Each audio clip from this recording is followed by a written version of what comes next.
Pembacaan firman Allah bagian yang pertama diambil dari Mazmur 23 ayat 1 sampai 6. Mazmur 23 ayat 1 sampai 6 akan kita baca secara responsoria.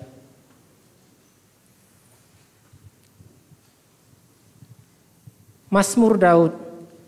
Tuhan adalah gembalaku, takkan kekurangan aku. Ia membaringkan aku di padang yang berumput hijau dan membimbing aku ke air yang tenang. Ia menyegarkan jiwaku, ia menuntun aku di jalan yang benar oleh karena namanya. Sekalipun aku berjalan dalam lembah kekelaman, aku tidak takut bahaya, sebab Engkau beserta. Gadamu dan tongkatmu, itulah yang menghibur aku. Engkau menyediakan hidangan bagiku di hadapan lawanku. Engkau mengurapi kepalaku dengan minyak, pialaku penuh melimpah. Kebajikan dan kemurahan belaka akan mengikuti aku seumur hidupku, dan aku akan diam dalam rumah Tuhan sepanjang masa. Berbahagialah orang yang mendengarkan firman Tuhan, yang memelihara serta melakukannya dalam kehidupan sehari-hari. Haleluya.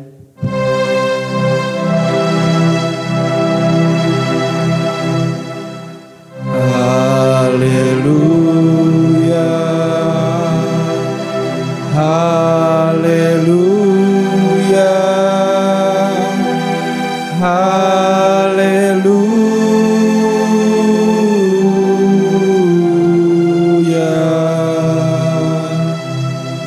Saudara-saudari yang terkasih, mari kita bersatu dalam doa. Tuhan Bapa kami yang di sorga, terima kasih Tuhan. Kami telah memuji dan memuja Tuhan, dan sekarang tiba saatnya kami akan membaca firman-Mu dan merenungkannya. Di dalamnya kami mulai acara kami. Amin.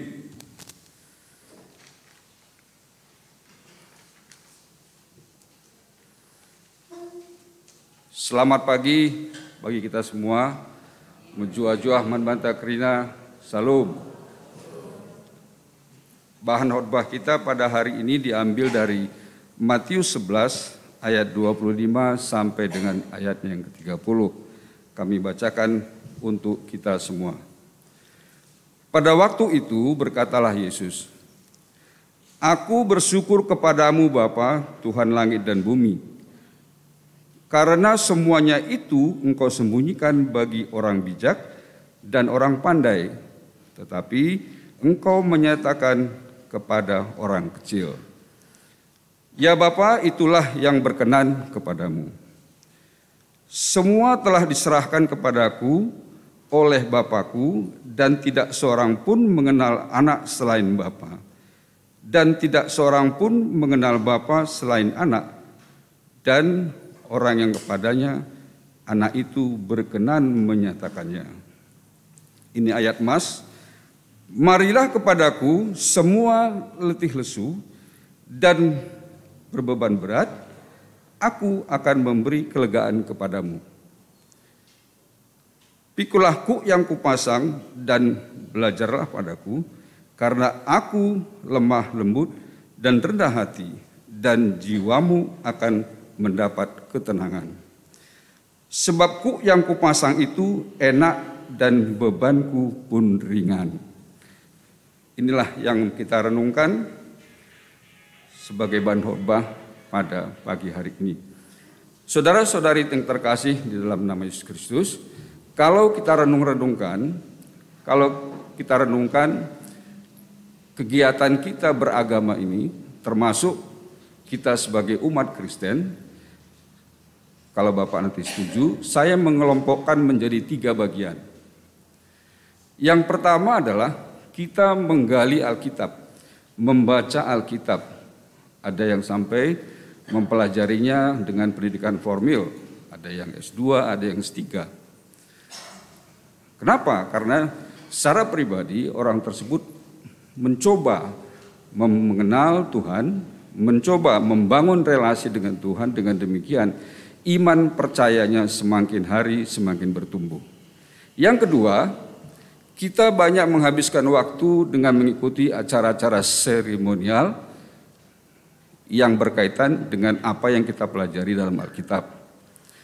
Termasuk pagi hari ini kita ikut kebaktian ibadah, ada juga sengaja membuat retreat, ada juga yang kita lakukan dengan ikut perjamuan kudus. Semua itu kita mencoba mengenal Tuhan secara pribadi, secara berkelompok. Dengan demikian kita berharap hidup kita itu dapat dituntun oleh Tuhan, sehingga kita menikmati suasana surga walaupun kita masih di dalam dunia ini. Bagian yang ketiga, saudara yang terkasih, dan inilah menjadi renungan kita pada hari ini, kita mencoba mengevaluasi seberapa jauh ilmu yang kita pelajari, acara-acara ritual yang sudah kita lewati bertahun, mungkin berpuluh tahun, mempengaruhi perilaku hidup kita. Seberapa jauh apa yang kita baca, apa yang kita dengar, dan apa yang kita lakukan dalam peribadatan mempengaruhi cara tarukur, cara kita berpikir, dan cara kita memperlakukan teman-teman kita sesama manusia. Dan inilah hari ini menjadi renungan kita. Tadi dalam ibadah kita ini, tata ibadah, tadi kita sudah membacakan bersama-sama pada poin 6. Ya Tuhan, kami mengakui sering memikirkan diri sendiri. Padahal ayat yang kita baca, acara-acara ritual yang kita selalu ikuti, mengajarkan tidak begitu. Di mana ini letak masalahnya? Kenapa begitu lama kita sudah menjadi Kristen, begitu banyak ayat yang kita dengar dan kita baca dan kita renungkan, sudah banyak acara ritual yang kita ikuti, tetapi kalau kata orang Karo, gel-gel. Istilahnya orang-orang motivasi itu tidak move on. Nah sekarang, apakah kita tetap mau seperti ini atau mau berubah? Inilah yang ditekankan oleh madramuan kita pada hari ini dan dikaitkan dengan kepedulian kita terhadap beberapa yayasan yang dibangun oleh GBKP. Nah, untuk itu kita diberikan tadi ayat untuk kita renungkan. Matius 11 ayat 25 sampai 30. Seperti yang kami sebutkan tadi, inti dari ayat ini kami ambil dari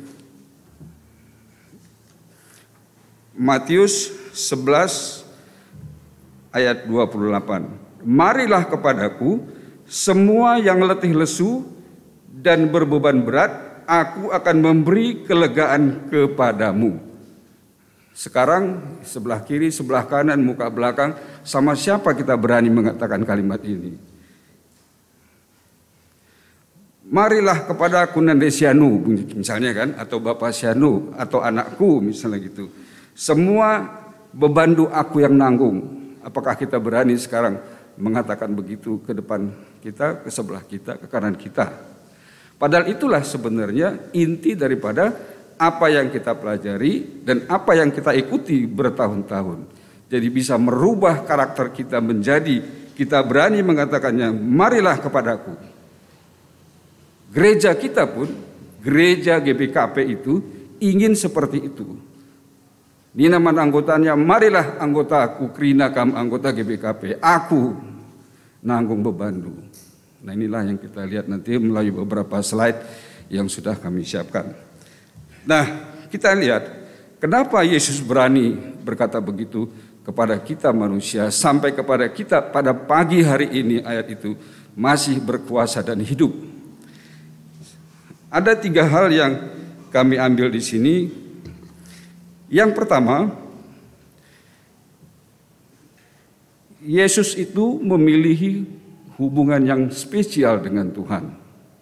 Sampai diilustrasikan di ayat kita tadi, seperti bapa dengan anak, anak dengan bapa. Dan tidak ada lagi rahasia di antara kedua individu ini. Kita apakah begitu? Dengan anak kita, apakah kita berterus terang? Demikian juga kita sebagai anak, apakah kita juga pernah mengeluhkan sesuatu kepada orang tua?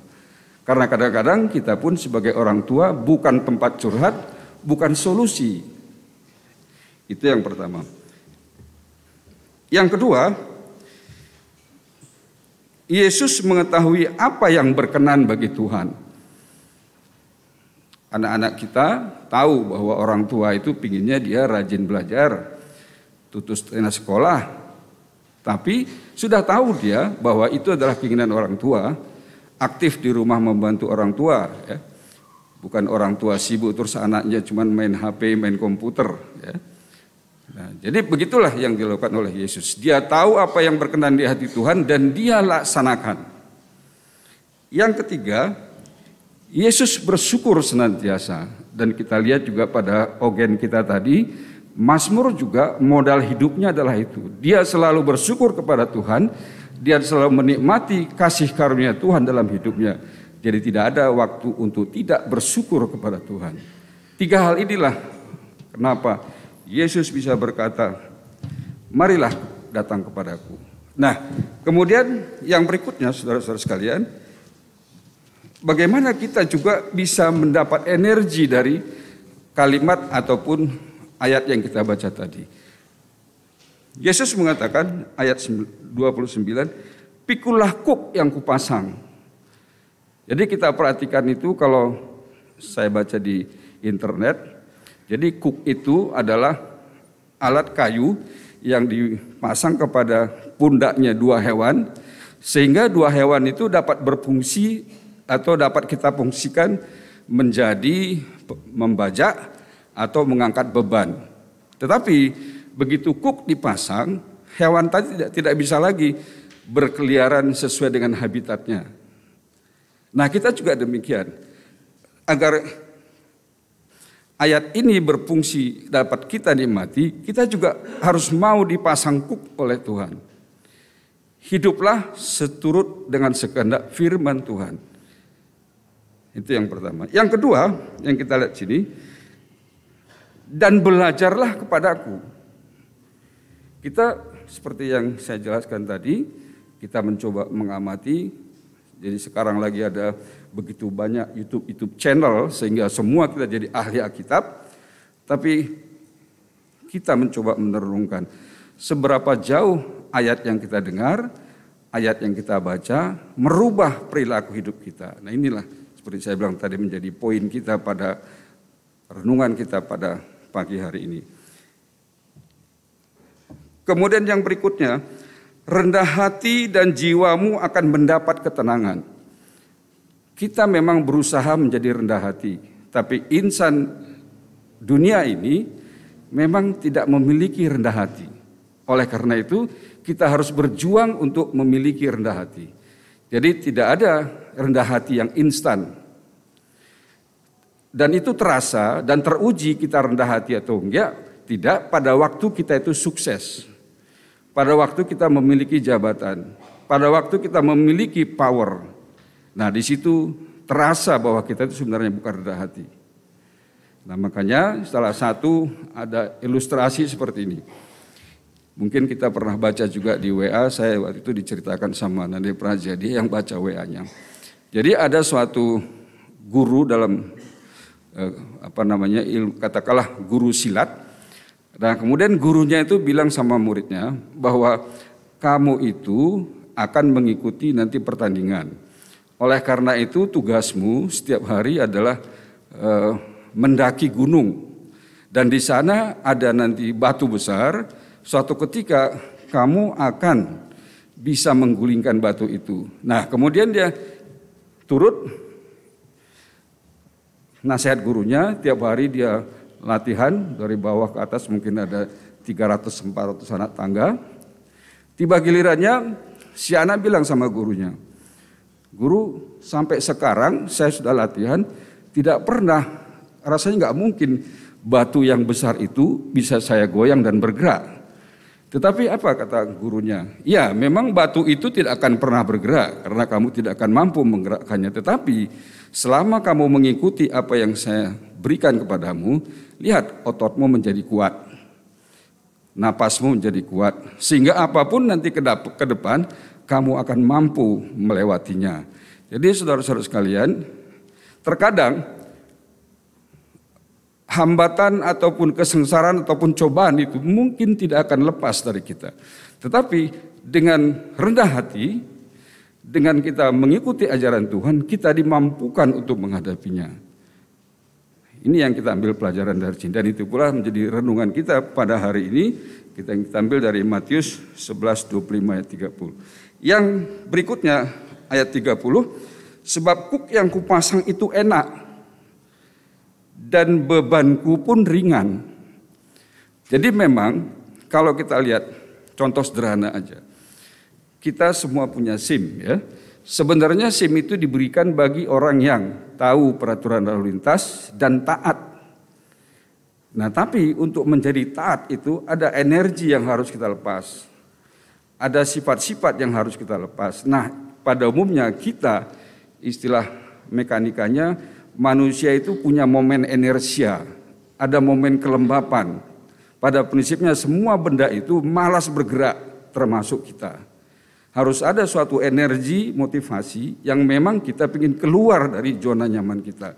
Tapi itulah yang kadang-kadang kita merasa berat. Tapi mulai saat ini, kalau kita memang ayat ini menjadi milik kita, marilah kepadaku semua yang letih lesu dan berbeban berat, aku akan memberi kelegaan kepadamu. Nah, inilah yang harus kita ikuti. Nah, berikutnya kita kaitkan dengan penjemaatan 3 yayasan yang dibina oleh gereja kita, yaitu YKPD, Alpha Omega, kemudian Panti Asuh Kristen, ya, Gelora Kasih, dan PPOS. Nah, gereja kita ini, saudara-saudara sekalian, tanpa kita sadari, kita adalah suatu anggota suatu organisasi. Organisasi itu namanya Gereja Batak Karo Protestan. Jadi bagi membantah siakapta kita lah punya organisasi, kita punya organisasi. Nah, sebagai organisasi, gereja kita itu 3 hal yang harus dipenuhi oleh suatu organisasi, baru organisasi itu dapat berjalan lancar dan dinyatakan sehat. 1, dia memiliki SDM. Ya. Gereja kita berusaha memaksimalkan SDM yang ada dengan melalui pendeta-pendeta maupun pertua diaken. Yang kedua, gereja kita harus punya fasilitas. Dia punya gedung seperti kita ini walaupun belum punya izin, tapi kita punya tempat untuk beribadah. Puji Tuhan. Yang ketiga, saudara-saudara sekalian, organisasi itu pun harus sehat dari sisi finansial. Kalau kami di perusahaan secara praktis saja, itu minimal 3 bulan biaya operasi sudah di kantong, baru dinyatakan organisasi itu sehat. Nah, sekarang GBKP mau menaikkan finansialnya dari mana? GBKP tidak punya bisnis, tidak punya usaha. Hanya satu diharapkannya adalah dari kita anggotanya yang merasa anggota, dan sekarang ya kita semua adalah anggota. Marilah kita memberikan sesuatu agar organisasi ini berjalan dengan baik. Dan inilah merupakan panggilan lagi dari apa yang kita renungkan pada hari ini. Seberapa jauh kita melangkah, seberapa banyak kita sudah mengikuti acara-acara ritual, itu semua harus bermuara kepada seberapa berani kita memberikan sedikit pun tidak apa ke organisasi ini, agar organisasi ini dapat berjalan dengan baik. Termasuk juga runggun kita ini. Jadi sering terjadi kita amati, kita hanya berpatokan kepada angka-angka yang dilaporkan oleh bendahara kita. Ada istilah namanya memberi dalam, kita lihat dalam gereja ini, kalau kita sudah memberi, lupakan. Istilah balistiknya itu, senjatanya itu fire and forget. Adinggo brekendu, serahkan saja men pengelola. Ulan hari komentari, apalagi belum memberi sudah mengomentari. Wah, itu kalau bisa kita naik kelas lah ya. Kita minimalisasi lah memberi komentar tanpa berbuat. Berbuat sudah mengomentari itu sudah lebih baik. Tapi berbuat dan lupakan itulah yang lebih baik. Serahkan saja menrunggunnya, percayakan sama runggun. Karena sekali kita nggak percaya sama sesuatu, kita sudah boros energi. Dan kita suka sibuk untuk yang tidak perlu. Marilah kita hilangkan energi-energi yang tidak perlu. Sama seperti kalau kita mau sprint, lomba lari, semua kalau bisa yang ada di badan kita tinggalkan supaya kita konsentrasi untuk berlari. Nah, begitu juga organisasi kita ini, gereja kita ini. Nah, dalam rangka kalau saya baca di GBKP itu punya visi sebagai organisasi. Punya visi, punya program, punya anggaran dan seterusnya. Nah, visinya itu adalah GBKP adalah menjadi kawan sekerja Allah untuk menyatakan rahmat Allah kepada dunia. Jadi GBKP itu berusaha menerjemahkan apa yang disebutkan Yesus pada waktu itu. Marilah kepadaku semua yang letih lesu dan berbeban berat, aku akan memberi kelegaan kepadamu. Nah, di situ ada 3 organisasi. Kalau saya baca di internet memang ada lagi Yayasan A.T. Keleng, tapi kelihatannya Yayasan A.T. Keleng itu lebih kepada kegiatan yang bisa menaikkan ekonomi umat. Tapi yang 3 ini memang full untuk pelayanan. Nah, untuk itu saya sudah beberapa slide membantu tim multimedia. Minggu ini asuh penjemaatan Yayasan YKPD, Alpha Omega, Panti Asuh Kristen Gelora Kasih, dan PPOS. Dan untuk itu diberikan renungan buat kita adalah Matius 11 ayat 15 ayat 25 sampai 30. Nah, kemudian dalam rangka mencapai visi yang tadi yang setelah kami sebutkan, GBKP itu membuat 3 jenis pelayanan atau 3 kelompok pelayanan. Yang pertama kelompok pelayanan adalah koinonia, yaitu persekutuan. Ya, itu kita nikmati mulai dari Zaitun sampai ke AKR. Ya. Yang berikutnya ada juga kelompok marturia. Marturia ini ada yang menyatakan kesaksian, ada juga yang menyatakan penginjilan. Tapi bersaksilah. Nah, ini yang dilakukan sama Yesus tadi. Dia bersaksi bahwa dia dengan Tuhan itu punya hubungan yang spesial. Dia selalu mengucap syukur kepada Tuhan. Dan dia merasa hidup dengan berkenan dengan Tuhan. Demikian juga pemazmur, dia bersaksi. Nah, yang berikutnya, yang ketiga adalah diakonia. Inilah perbuatan real yang bisa kita rasakan secara fisik. Nah, dan ini bukan berarti GBKP kita Bandung Barat tidak melakukan hal yang sama. Jadi saya amati waktu kita melewati masa pandemi ya, begitu terinformasi bahwa saudara kita yang bersangkutan isolasi mandiri, maka saya perhatiin baik sektor, baik Runggun, semua ambil bagian. Saya kira adalah baik dan harus tetap kita pertahankan. Nanti seandainya pun pandemi ini tidak ada lagi, marilah kita saling melihat mana anggota kita memang layak untuk kita subsidi.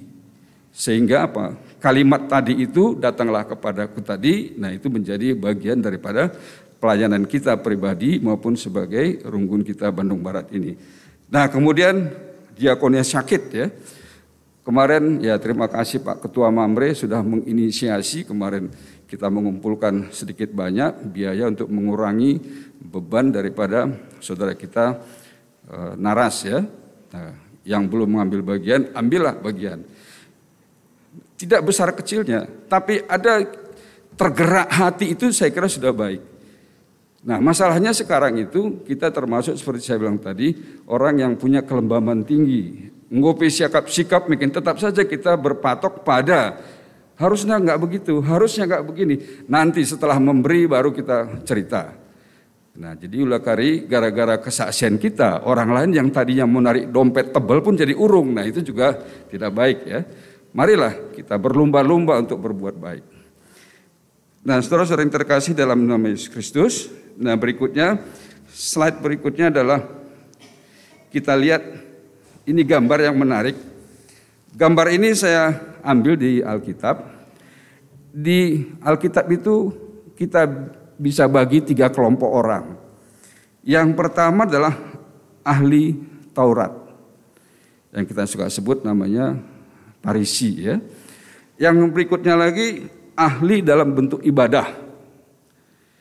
Tetapi yang kita inginkan sebenarnya adalah ahli orang menolong seperti bangsa Samaria. Sering terjadi keahlian kita itu membaca kitab, sering terjadi karena kita terlalu ketat dalam tata ibadah, memang kita Kalvinis memang akan mengacu kepada yang namanya keteraturan, sah-sah saja. Tapi target kita adalah menjadi orang Samaria. Memang kalau dalam Alkitab ini tidak hanya target juga terpenuhi, kalau bisa prosesnya pun dikehendaki Tuhan.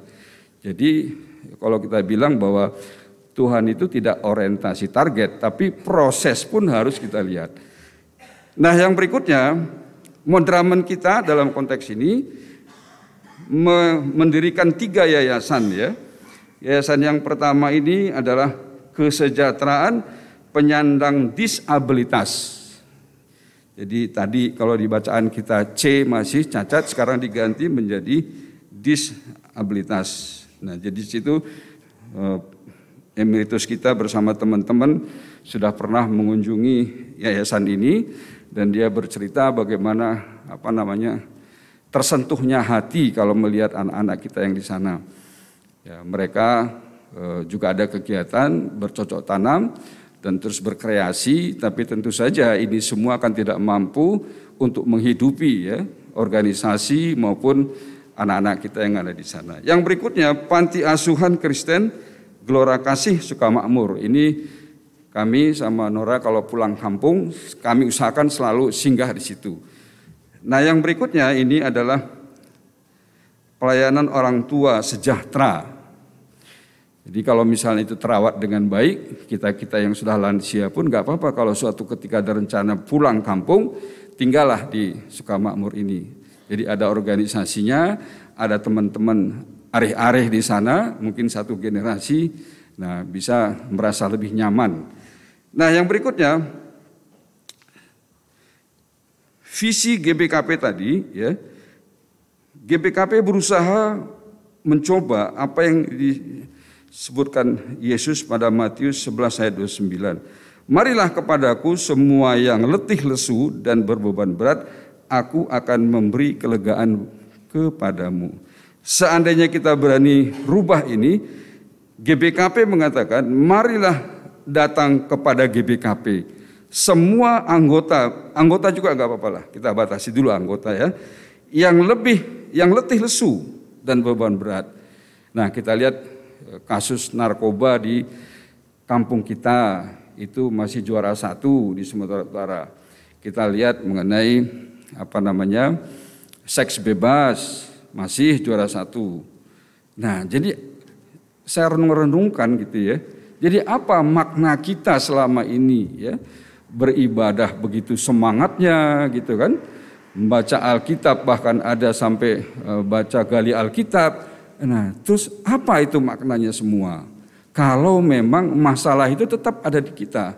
Nah, kembali kalau saya perhatiin tadi, kembali kita kalau lihat berpacu kepada Yesus, ya orang-orang itu memang tinggal membaca itu sebagai kegiatan aja, tapi tidak pernah mencoba ya, merenungkan menjadi orang Samaria kecil, mulai dalam lingkungan keluarga, mulai dalam lingkungan gereja kita ini, mulai menjadi bagian daripada GBKP, bagian dari bangsa dan negara. Itulah sebenarnya yang mau digarisbawahi oleh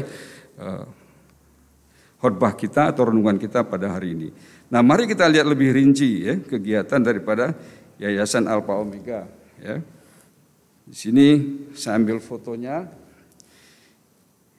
Yang berikutnya, gambar berikutnya ini tinggal di searching di internet mengenai alamat. Nah, ini gambar berikutnya adalah adik-adik kita, anak-anak kita foto bersama, dan kemudian di sebelahnya adalah kalau kita lihat secara fisik mungkin tidak kelihatan kekurangan apa-apa, tapi mungkin kalau kita sudah mulai berkomunikasi mungkin tidak nyambung, kemudian kita berkata A, dia responnya B, nah itulah yang namanya disabilitas ya. Nah, kemudian yang berikutnya yang selalu ya, bukan selalu ya, setiap kali kami pulang kampung kami usahakan singgah di sana. Nah, apapun yang kita berikan walaupun sekecil apapun kita mencoba selalu berbuat, tetapi ini terakhir ini slide berikutnya, Pak. Ya, ini adalah bagaimana beberapa badan-badan institusi pemerintah memberi sumbangan kepada anak-anak kita yang di sana. Nah, kemudian yang berikutnya lagi ini bukan promosi, tapi paling tidak kalau Bapak mau ikut nggak ada salahnya gitu ya. Jadi ini sengaja kami foto bersama sama anak-anak kita yang di sana. Kebetulan Nora, pendeta, juga sebagai guru pembimbing di sana. Jadi jumlahnya saya nggak dapat info dari internet ya, tapi paling nggak inilah kita mari kita berbuat sesuatu. Nah, dia yang saya amati di sana banyak sumbangan sembako. Jadi kalau Bapak pulang kampung nggak apa-apa beli beras 1 kuintal di Medan misalnya, singgah di situ, ada kartu nama, ada tulis nama, dan kita juga berdoa bersama. Dan di sana juga kalau memang Bapak Ibu mau bernatal bersama, mereka juga bersedia. Ya. Nah, yang berikutnya adalah mengenai Pusat Pelayanan Orang Tua Sejahtera, PPOS. Ya. Nah, ini kalau kita lihat gambarnya, ya mungkin saya juga sudah lansia, sebentar lagi akan seperti itu. Jadi muka kundul kursi roda, mungkin tergantung sama orang. Ya, tapi kalau memang itu Tuhan izinkan, ya kita harus nikmati. Ya. Yang berikutnya ini adalah data. Data ini saya ambil yang ada di internet, tidak diupdate, tapi datanya di situ adalah para peserta itu ada yang pikun, ada yang stroke, ada yang diabetes, ada yang hipertensi, ada yang osteoporosis, dan ada yang tunanetra. Ini tahun 2016 ya, sekarang 2022. Nah, jadi mudah-mudahan gambar yang sederhana ini menggugah hati kita, sehingga kita sebelum pulang nanti atau dalam ruangan ini, masing-masing kita tergerak hatinya, mari saya berbuat sesuatu. Secara pribadi, kalau saya kira beberapa sektor kita sudah melakukan hal yang seperti itu. Kita tiap PJJ ada 2 kantong kolekte, 1 untuk kolekte kita, 1 lagi untuk sumbangan yang dibagikan. Saya kira itu hal-hal yang positif, sehingga apa yang kita bahas di depan itu, apa yang kita doakan itu, apa yang kita laksanakan terrealisasi. Kita mulailah dari yang paling kecil. Nah, terakhir, apa kekuatan kita? Kalau kita baca dalam Tesalonika, dia bilang tetaplah berdoa. Berdoa ya, berdoa, tetaplah berdoa. Karena itu adalah kita sepakat bahwa itu adalah tenaga kita sebagai umat Kristen. Yang berikutnya, jangan berhenti mengucap syukur. Karena mengucap syukur itu memberi energi positif. Agar kita hari ini, kalau kita bercukup syukur hari ini, maka wajah kita pun cerah semua. Terlepas apakah di belakang masih ada cicilan, itu next. Tapi saat kita bersyukur itu, energi itu terpancar dari kita.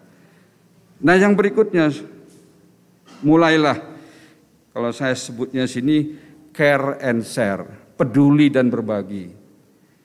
Peduli sudah lebih baik, tapi kalau berbagi itu jauh lebih baik. Mari kita berdoa. Tuhan Bapa kami yang di surga, sebentar kami sudah mendengarkan firman Tuhan. Kami berdoa kiranya Tuhan yang memberikan kekuatan bagi kami, sehingga kami mulai melangkah, berbuat sesuatu, sehingga kami hidup sesuai dengan keinginan Tuhan, sehingga kami hidup menyenangkan hati Tuhan. Amin.